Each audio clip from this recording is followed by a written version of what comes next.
B needs to find a restroom.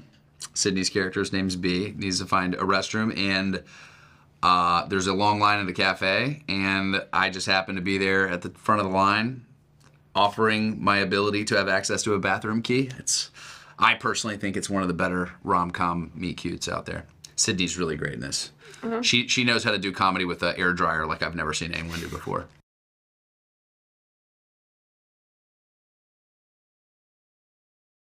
Okay, so you have two people who totally hit it off in the beginning, and unfortunately some things don't mix and come across because B's in a different place in her life, Ben's in a different place in his life, and they unfortunately hurt each other. Mm-hmm.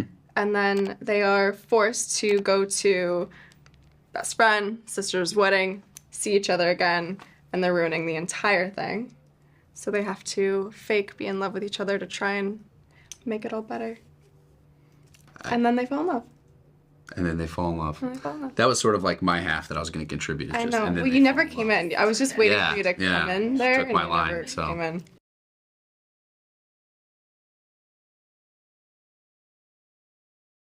The funny part about this movie for me is that it's actually not like we have to pretend to fall in love sort of thing. It's like just a small little degree changes where the games really escalate, and that's why I actually find it to be the architecture of the whole movie is like based on Shakespeare's Much Ado About Nothing. So it's really classic and very elegant in its way, but it's also like fueled with all these like big fun set pieces and big laughs and all that stuff. The games that they play are, I think, what you see and why they're so perfect together. Yeah.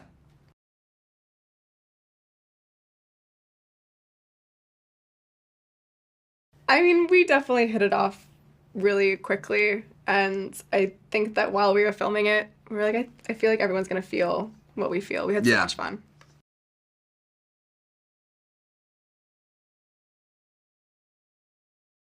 I had the script a little while before Glenn came on, and we were putting together the whole cast of who we should take it out to, and I remember, like, I met Glenn at MTV, and then I saw Top Gun.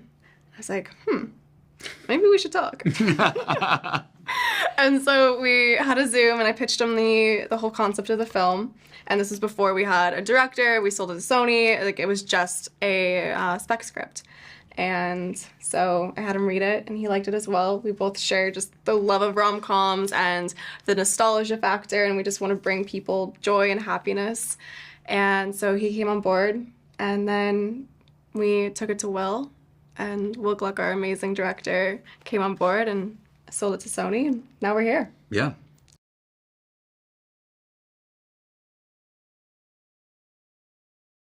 You navigate this thing, you know exactly what you want, but you do it with kindness, which is also very hard to do. Thank you. Very hard to do.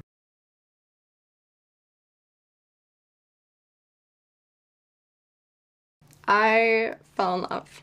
I love it so much. It's so beautiful. And what I love about our movie, too, is that we actually got to embrace Sydney for Sydney, where so many movies, you can't shoot a certain angle because it shows a certain monument. And we actually got to show the beautiful side of Sydney, Australia. And we got to experience it, too, which was so magical. Yeah. They gave us, the Aussies are the greatest. Like, they love... The kindest, most fun cast and crew. Yeah, like they're really great at their job, but they're just also like they just open the doors to us, so we had access to everything. Everything. The fact that we're shooting at the Sydney Opera House in the Sydney Harbor, you know, in a helicopter. Yeah, that's crazy. They just gave us full access, but we, you know, also this movie's a little bit of a, you know, it's a love letter to old rom-coms, but it's a love letter to Australia. You know what I mean? And what a beautiful place that is. It makes you want to fall in love. You know, it's awesome.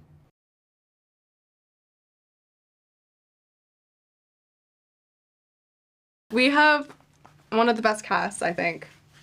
Like, truly, everyone had such an amazing time. We have Hadley, who plays my sister, who's marrying Alex. Darren's my ex. We have Dermot and Rachel, who play my parents. We have Gata. It's a stacked cast. I want to just like, all right, let's just talk about Gata. Okay. Let's talk about Gata. All right. Hilarious. Gata's amazing in this movie. And also so full of energy and appreciation and like such a sweet like goofball. I don't know if you've ever seen Dave, but he's also like an insanely dramatic actor as well as being comedic, and he was a guy that I knew I was going to get to do a lot of scenes with Gata, so I was super excited about getting, because we're like best pals in the movie, so I was a little starstruck when I first met Gata.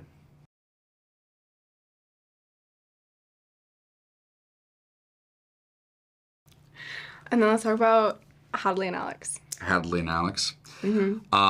I've known Alex a long time. Alex and I actually we got like an award a long time ago, some like up-and-comer sort of actor award like 10 years ago. Oh my God. So I just knew Alex through that like a long time ago. And so we've been talking about working together for a really long time. So it was really special that we actually got to occupy a set together. And she's coming fresh off of Barbie Land. Yeah.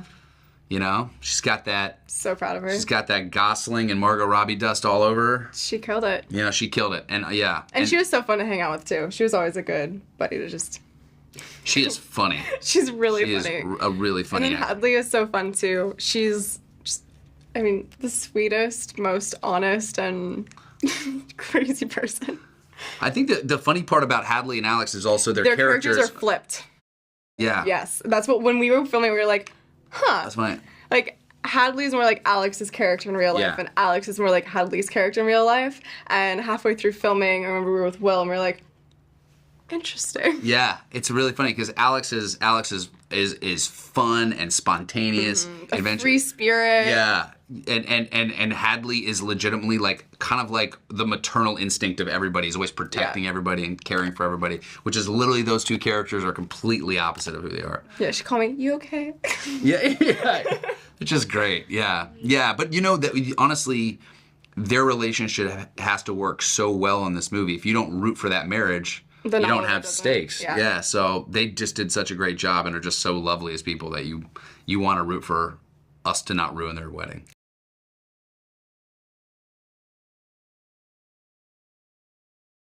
And then we can't forget Darren, the star of the whole movie. Darren Barnett. What a dreamboat. Darren Barnett. I love Darren. Well, you know, the only reason Darren doesn't take his shirt off in the movie is because he would outdo me. You know, it was a real ego play to make him keep his shirt on. I love working with Darren. He is so funny, and he's also the best laser tag player. He's incredible at laser tag. Beat all of us. And when I say we're very competitive people, for him to beat us.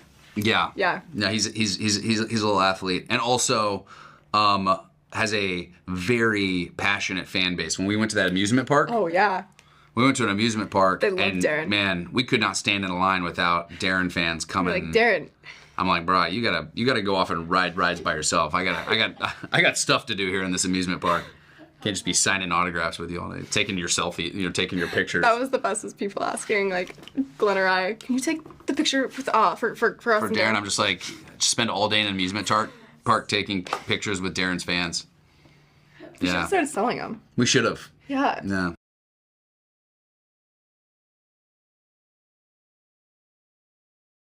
You want to cry with people, you want to laugh with people. Do you want to keep going, or? Yeah. Cry and laugh. Yeah. No, I mean, I think that's the fun part about this movie in particular is it delivers on all the things that made those rom-coms of the past like really, really great. And you don't see rom-coms being made like this anymore. Big set pieces. Huge scope, big stunts. Yeah. Big laughs and big love.